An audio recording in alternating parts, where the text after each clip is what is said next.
Now I'm going to talk about Mushroom Men, the Spore Wars for the Nintendo Wii. Okay, I bought this game a long time ago for $2.95. I was aware of it because I remember seeing an ad for it in a video game magazine, but I didn't really catch my attention, so I just ignored it.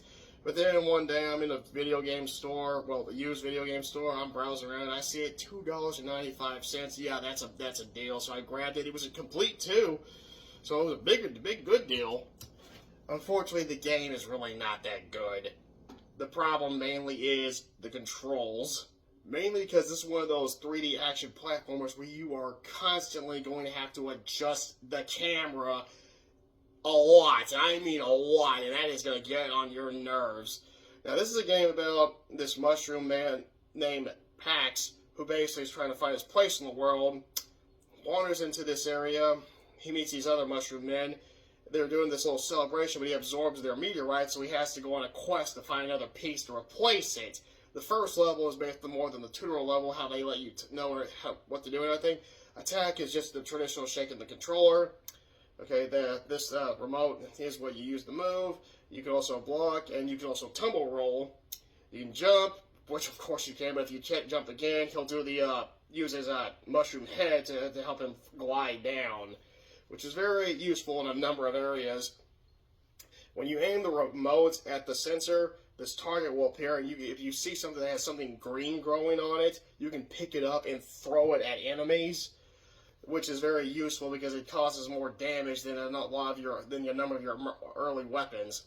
Now, you collect stuff in the game, such as stuff that just unlocks conception art, and you collect, every time you find a gumball packaging thing, you open it up and it gives you an item inside. Eventually, when you collect enough of them, you can actually make weapons. You get a number of them: the whacking, the poking, the slicing, and the projectile weapons, where they don't really shoot that far. In fact, they barely go any distance at all. And I'm going to say that with the exception of the flamethrower, the others are useless. The flamethrower only has use once, and that's in the fridge area where you have to melt a piece of melted ice to get a piece of the meteorite and free this other guy. Now, the game is one of those 3D platformers where every level you always have to do objectives to move further. Usually you find characters and they always want you to do it for them. It's one of those games. When also for the beginning of the game, the game will stop and they'll give you a tutorial of how to do that. You find snails that also give you hints that are useless. Yeah, okay. Now the story goes as a meteorite hit this area, released this gas. It had no effect on humans, but it did have effect on the vegetation and the animal and insect out there.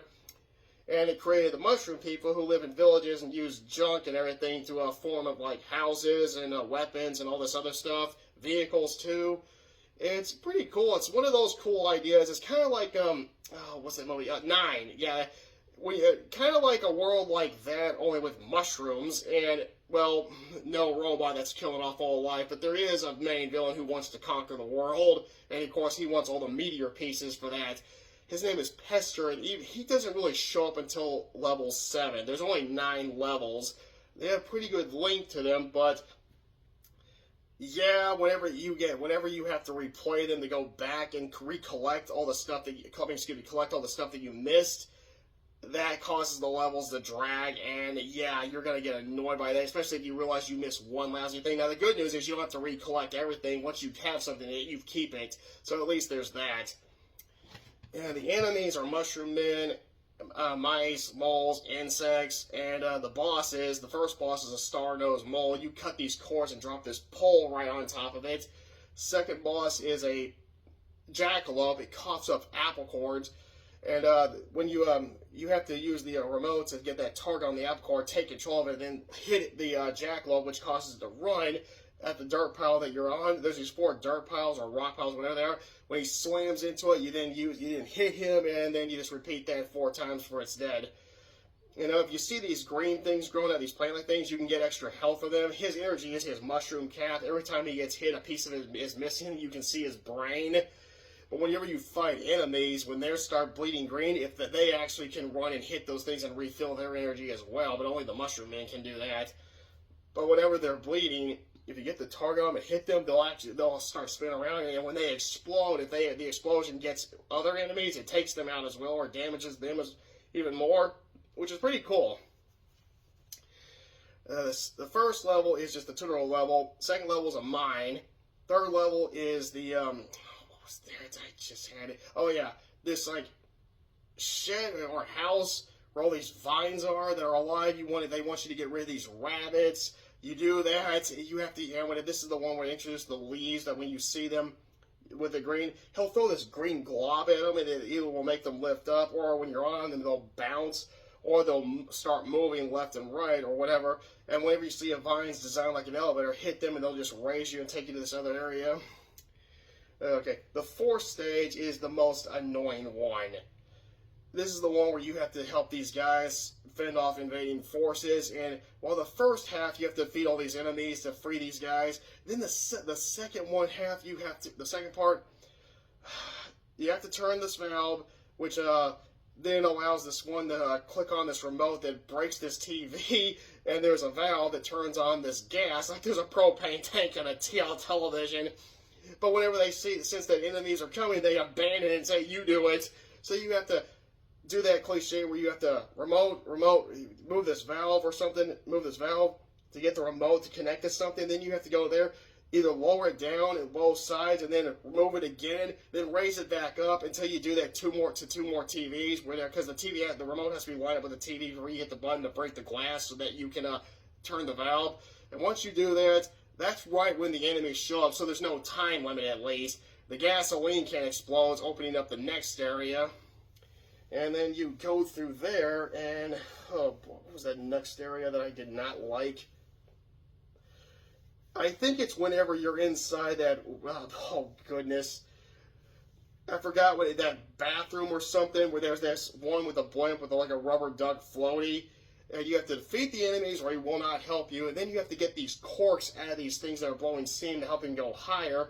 The whole point is just to get to this one switch where you can move it, so that you can open up this door at the bottom. Then you go up to now this is when the game turns 2D. Now there are other areas that will be just 2D, but usually some of them are, the first one is just a mini game where you have to go up and jump over these eggs.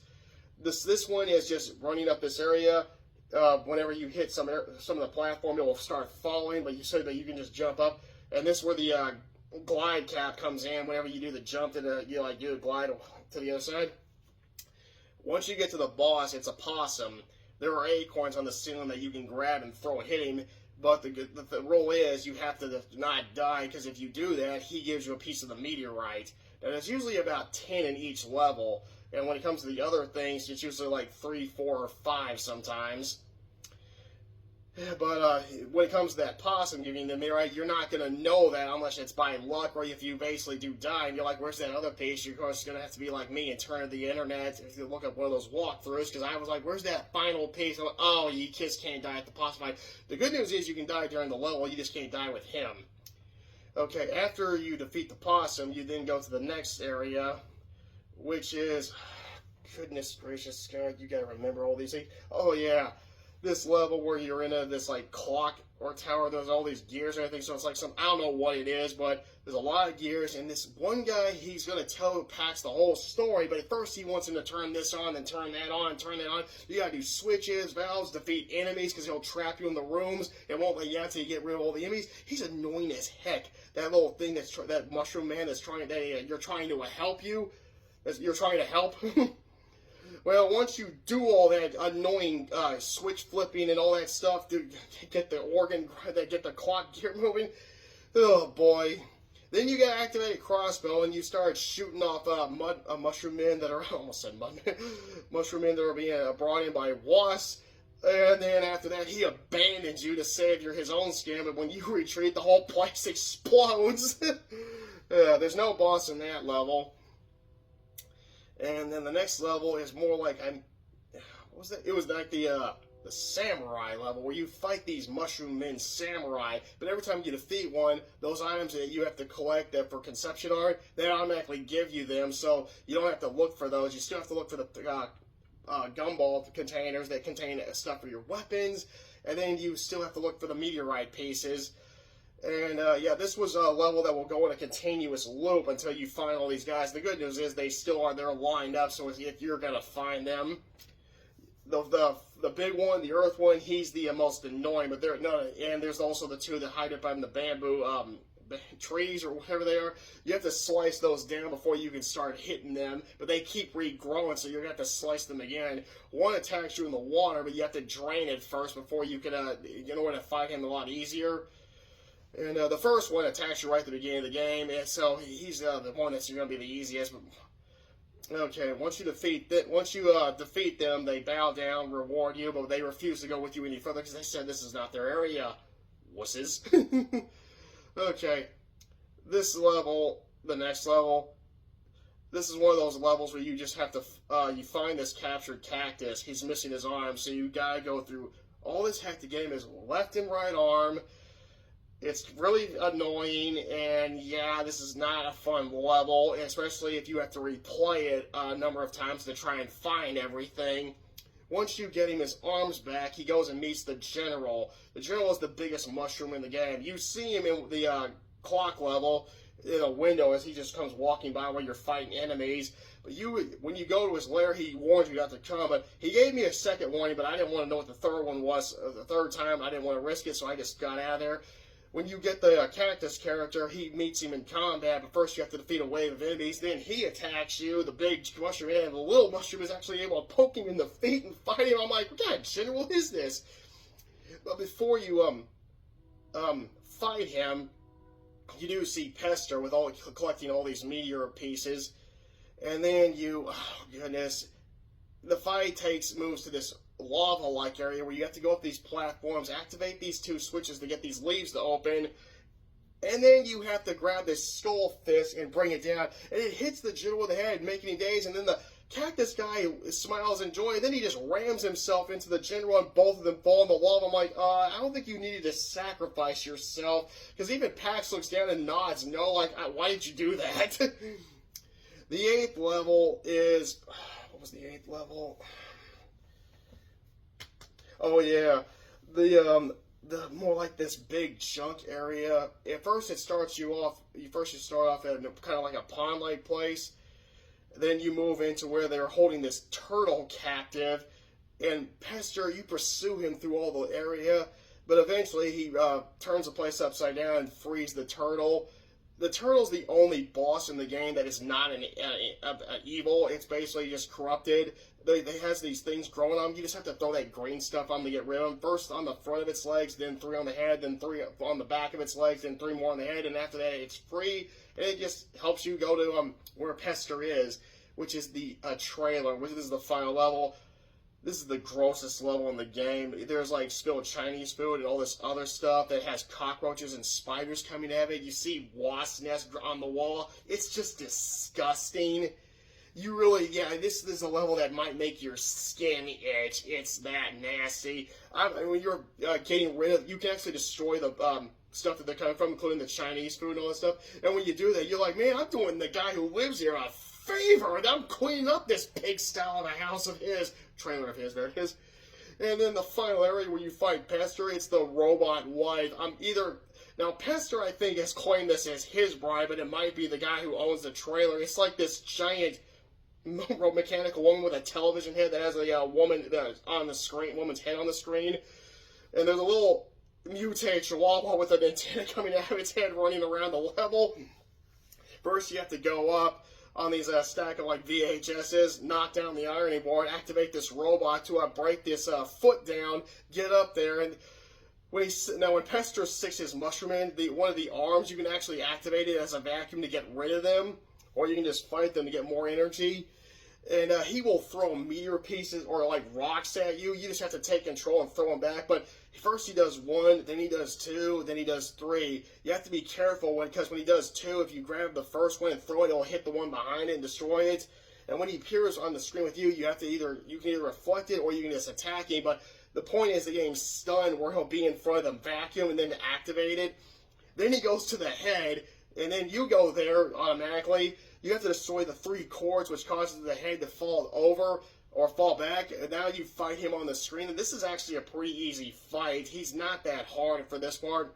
I beat him on my first try at this stage, but the other stage I did die a few times. But you get infinity lives, and every time you die, you pick up right where you left off, and the enemies still keep the damage that you've given him, which makes it really impossible to lose in this game. Once you defeat him, you knock him off in the little mutate chihuahua devours him. The game's ending is simply he returns to that village. He gives him a meteorite piece that he did not absorb, and then he just says, "I'll go wherever the wind takes me." And then there's a news report saying that multiple meteor showers are now all over the earth, so nothing like this is gonna happen worldwide. So that could be the story for the second game, but I haven't played that yet, so I don't know. The game, to me, is mediocre at best, and it's mainly because of the issues with replaying the levels, because this is a game that goes by the rule that you're going to want to find everything on your first playthrough of it, and if you don't have to replay it, you're going to sigh in irritation that you have to do that all over again because you have to beat the level in order for it to save, or at least I think you do, because every time I wanted to quit, it says you'll lose unsaved progress, so I'm guessing that you do have to beat the level to save what you keep, and if you play through the level again and you still didn't get everything, you're like gonna go, "Oh, dagnabbit, I gotta do it again." And yeah, that just causes the game to just drag and irritation, and adjusting the camera non-stop, it is so irritating.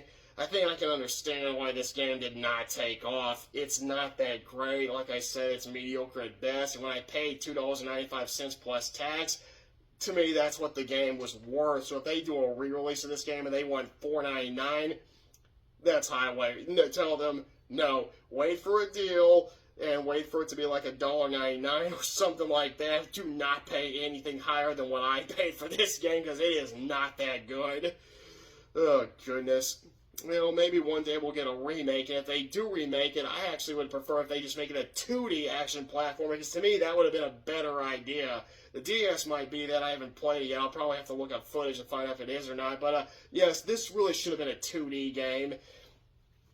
That would have made it a lot better, especially when I could have played it with the Wii Remote sideways, kind of like Metroid Other M, because I would have preferred to play Mushroom Man like that in 2D.